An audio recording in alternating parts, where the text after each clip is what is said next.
what inspired you to do a reporting about Palestine and about the aggression of Israel?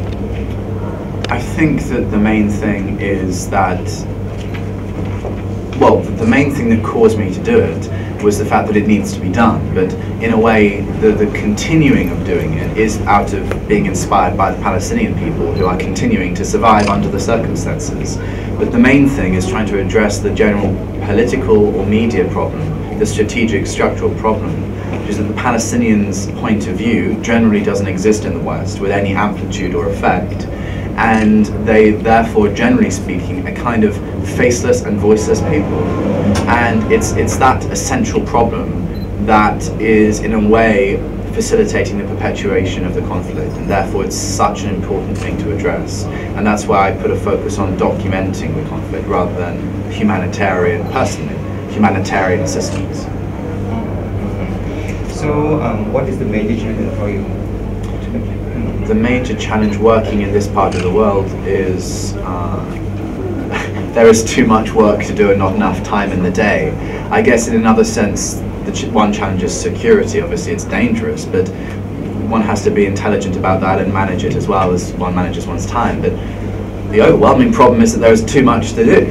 I couldn't do everything that needs to be done according to my understanding of the situation in my lifetime. There's just too much to do, so it becomes a tragedy where you have to prioritize a particular story over another, or basically one person's suffering over another person's.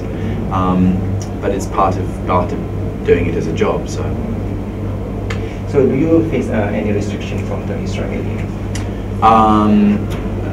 If I wanted to go to Israel again in the future, it'd probably be very difficult for me to go.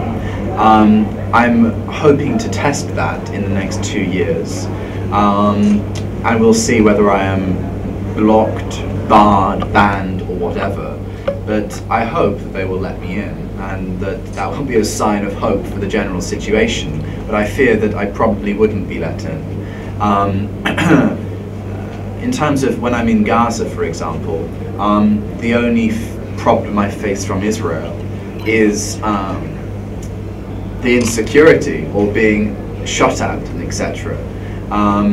That's the problem. But that's the same as a Palestinian. So, do you work alone or by a team? Generally, I can work alone and do everything myself, which is an important part of my independence, is being able to be technically independent and be able to do everything myself if I have to. With the exception, I suppose, of speaking fluent Arabic. I'm not fluent in Arabic, so I'm always relying on a level of translation if the discourse is in Arabic. But there is a lot of English speaking, interviewing, etc. But for me, my basic philosophy is to be independent, and that there are several reasons for that. It allows me to be politically independent, journalistically independent, financially independent, therefore philosophically independent. And to be technically independent as well means that I'm less reliant on things which are corruptible. So this allows me to work in a more indefatigable and steadfast way. Mm-hmm. So who funded you?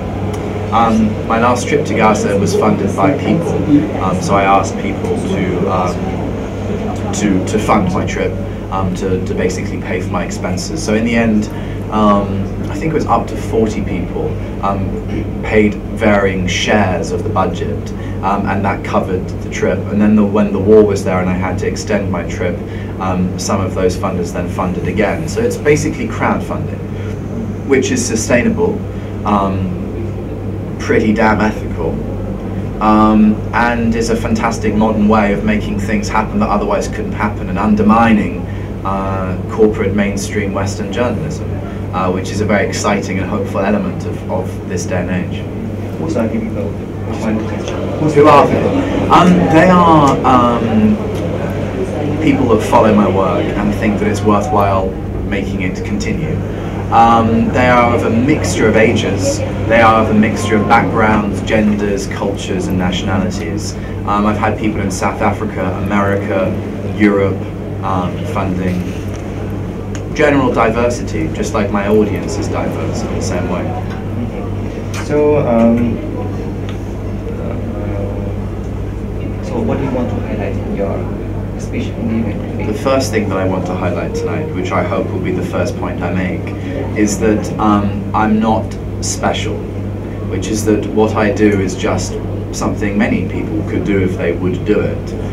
And that's very important for me to convey, because part of one of my objectives of these talks around the world is to make people feel that they've been to Gaza through my experience, and to make them go, to make them feel that they can do what I can do if they think that it's worthwhile doing. To communicate that we can go to Gaza as internationals. Malaysians can go to Gaza. It's not difficult to do, actually. It's not even, for many people who I've been spending my time with in these last few days, for them it's even economically affordable. So this is the main message, that there's nothing special about me or what I'm doing, and that I would like others to join me in doing it if they believe it's worthwhile. But generally speaking, the most obvious objectives are to indeed encourage people to go and facilitate that, to inform, to educate, to inspire them by showing them Palestinian resistance, not armed resistance, but spiritual and psychological, social resistance, steadfastness, and to make people feel the gravity of the situation and the recent war, to make them connect with it so that they're able to feel impassioned and go and do something themselves, and make recommendations about what people can do. But for common people, it's difficult to enter Gaza, you know? For internationals, no. It's easy for internationals, with the exception probably of Israelis. It's very difficult for them. It's not impossible, but it's very difficult. For internationals, it's absolutely easy, actually. It's bureaucratic, but so is getting married or something like this. It's a matter of paperwork. So there are not enormous barriers, actually, to be absolutely honest with you. There's a protocol to follow, and I do my best to explain that to people, but it's not difficult, actually. Okay, from your eyes, what do you think about the Palestinians nowadays? The Palestinians nowadays? Well, I'm not Palestinian, so I speak from my objective, general point of view, but for me, when I think about Palestinians, I think of resilience, I think of hope, I think of faith, I think of steadfastness, I think of extraordinary suffering, extraordinary pain through a situation of inhumanity being inflicted on them, on Palestinians generally. And at the same time, I then think to the amazing humanity that they have shown me and other internationals who have spent time in Gaza. Every time I talk to someone who's been in Gaza, they speak with such a heavy heart about not being there, and about missing, excuse me, missing the place, missing the people, missing the spirit of Palestinians in Gaza and the land. And many people come away with an impression that it's not necessarily a holy land, but a special land, but there's something special and energizing or enriching about this place, which is something I can appreciate. So, from your point of view, what is Israel all about? Israel, in terms of its current trajectory, is about land theft and doing anything necessary to allow that land theft to continue. That's what the state is doing. Obviously, there are exceptions to the population who don't agree with that, or I mean, they would agree with the analysis, they would disagree with it in what's happening. Historically speaking, if we go back 65 years ago, 66 years ago, 1948 or 1947, Israel is a settler, colonialist, state terrorizing imperialist force. Strong language, big ideas, but it's historically backed up. And so long as we have a problem using that language to think about the conflict, that we will not solve the conflict, because there has to be an acknowledgement of how the conflict started. And the conflict started with the expelling of hundreds of thousands of indigenous people, Muslims, Jews and Christians, generally Arabs in Palestine. And it's the history, and getting to history and dealing with it, reacting to it in a just and sustainable, peaceful way is what will solve this conflict. You said about next 2 years you want to test the restriction of Israel. So what is your plan? I will spend probably about 6 months in Gaza in 2013. Many people, including Palestinians, have very strongly encouraged me to go to Israel, and I tend to work by what people roughly think is a good idea in terms of the medium term.